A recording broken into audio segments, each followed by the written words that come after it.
I'm going to tell you exactly how credit card interest works so that you can avoid it at all costs. Let's go. Credit cards.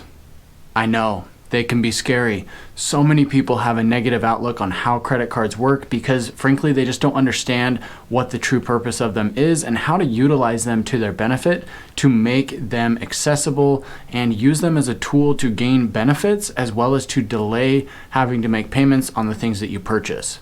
This has really put a bad negative stigma on credit cards when there really doesn't need to be, as long as you're responsible with how you use the credit cards.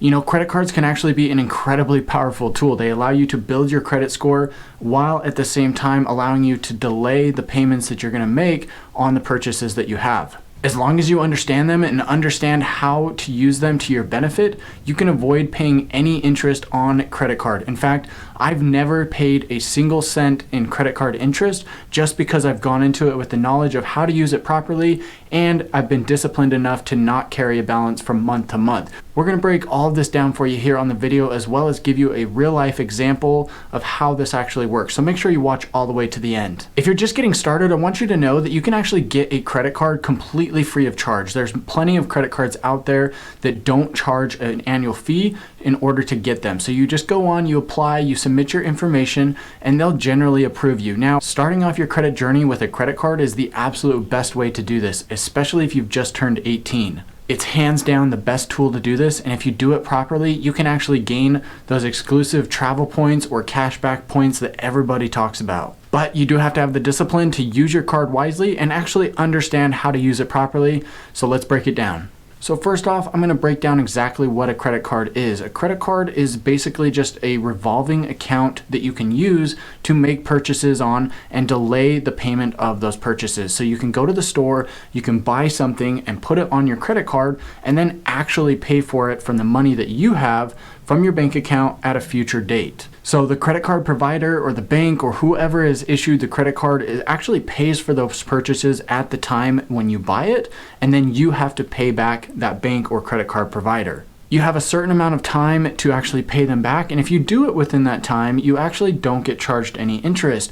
If you carry over and you don't pay them on time, that's when the interest starts accruing. You can put multiple purchases on your credit card, so you can use this for gas and groceries, and maybe you buy a new pair of shoes or get a gift for somebody. You can put all of these on your credit card, and then at the end of the billing cycle, you have to provide a payment to pay off those items that the credit card provider or the bank has been carrying for you during that time. At the end of the billing cycle is when you should aim to pay off the entire balance that you've accrued. This does take discipline because you don't want to buy more things than you actually have the money to pay for. This is where most people get into trouble, is they bought things that they can't afford because they don't actually have the income to support paying for those items. So they buy a whole bunch of stuff and then they're not able to pay off their bill at the end of the billing cycle. That's when they start carrying that balance over into the new month. And the one thing that I really want to point out here that's incredibly important is what's called a grace period. A grace period is basically a holdover period of time where you're not getting charged interest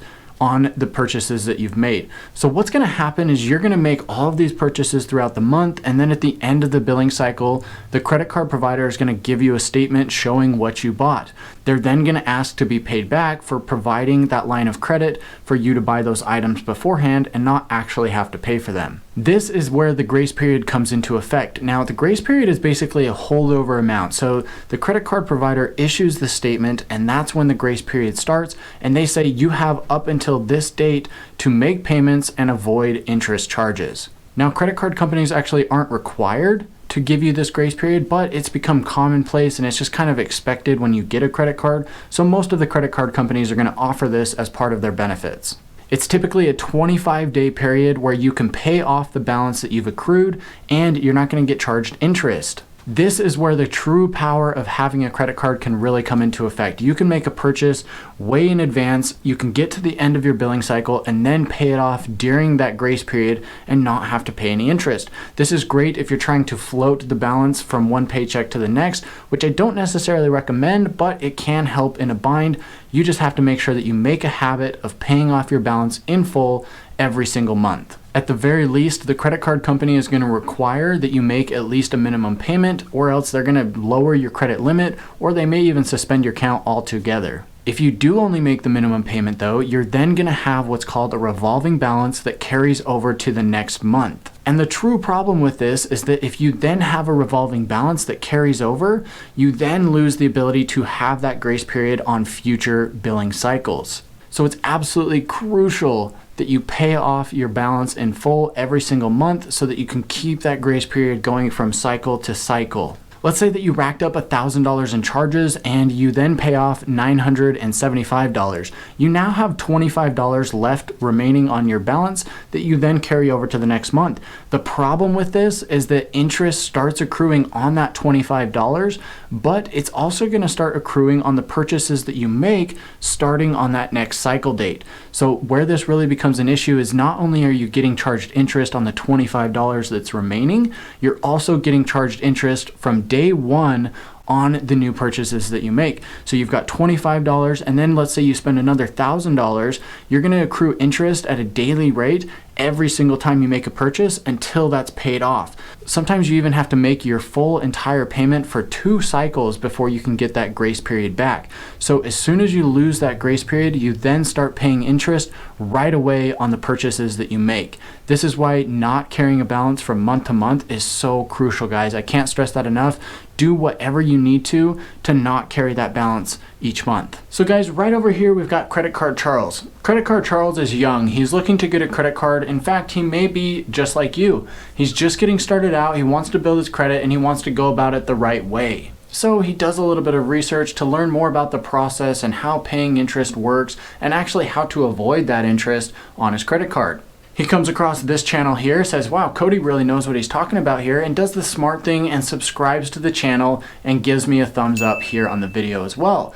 I'd recommend that if you're like Credit Card Charles, you do the same. He decides to pay close attention to the video and actually learn from the content that's here on the channel. So Credit Card Charles realizes that the most important part to getting your first credit card is to find one that doesn't have an annual fee. So he goes out and applies and gets approved for a new credit card with a $1,000 limit. He's taken the right steps to be smart about how he goes about this process, and he's decided that he's only going to spend up to $500 a month on this credit card.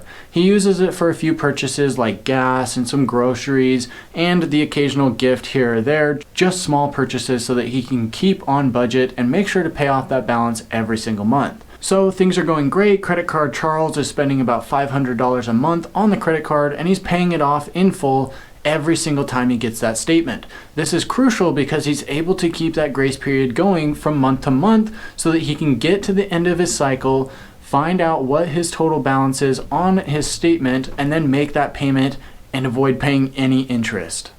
Things are going great until Credit Card Charles slips up one month. He makes a couple of extra purchases that he hadn't planned on, and now the balance on his statement is higher than it should have been, and he can't pay it off in full at the end of the month. And he realizes that he maxed out his credit card and spent $1,000 on his credit card that month. He's only budgeted to pay $800 off on his credit card that cycle, so now he's carrying that extra $200 into the next cycle. This is where it gets a little scary for Credit Card Charles because now it shows that he's carrying a revolving balance on his credit card and it's going to affect his credit score. It's going to drop a little bit because he's now showing a balance that he's carrying, and it's going to hurt him because now he's getting charged interest and he's lost the grace period holdover that he's been getting for the last couple of months. So breaking this down for you, Credit Card Charles now carries that $200 balance into the next cycle, and when he signed up for the credit card, because it was his first one, he ended up with a 20% APR. What the APR actually stands for is the annual percentage rate. This percentage of interest that you're getting charged is calculated daily. So they're going to take that annual amount of 20% and divide it by 365 days, which is how many days there are in a year. This actually comes out to 0.00054% each day. So Credit Card Charles is now getting charged that interest rate on the balance that he's carried over from the last cycle. So he's got a balance of $200 and he's getting charged that 0.00054% interest rate every single day. But luckily he's made the right decision to not make any further purchases on his credit card until the end of the next cycle. He's going to make those other purchases in cash or some other form of payment until he's got enough that he can pay off the remaining balance on the credit card. Unfortunately, this means that he's getting charged interest on that $200 balance every single day for the next 30 days until he's able to pay it off. When you add up the interest from those 30 days, it comes out to 0.0164% that he's been charged on that $200. This amounts to a total interest charge of $3.29. Now you might be thinking, well, hey, an interest charge of $3.29 actually isn't that bad. That's a relatively low amount that you can just pay that next month. But the thing that I want to point out is that it's so easy to let this balance continue to accrue each month, and it can get way out of control, and you can unfortunately find yourself in a lot of debt and paying a lot of interest that you don't need to be. Just for example here, if we bumped his balance that he's carrying from month to month up to $20,000, you can see that he'd be paying almost $329 just in interest every single month. This is where it starts to compound and actually work against you. Everybody's heard of compounding interest and how it can be such a great thing when it's working for you. Well, it works the same way in reverse when you've got credit card debt. The interest continues to accumulate on your account and it becomes harder and harder to get that paid off. This is why it's so important not to carry a high balance on your credit card, and more importantly, to pay off that balance every single month. And just so you guys know the end of the story, Credit Card Charles makes the right choice. He pays off his credit card and he gets back on track, earning those points every single month, and he doesn't pay anything in interest going forward. Good job, Credit Card Charles. We're proud of you. Alright guys, so that wraps up our video here on credit card interest. I hope you enjoyed what I put out here. If you did, please consider subscribing to the channel by clicking that red button down below, and then click that bell to get notified when I release new videos just like this one. If you liked this video, give me a thumbs up here on the video, and drop a comment below with your thoughts on credit card interest and also what future videos you'd like to see here on the channel. Last but not least, follow me on Instagram at @UtahRealEstate_. I try to post there often and I'd love for you to be a part of it as well. And until next time.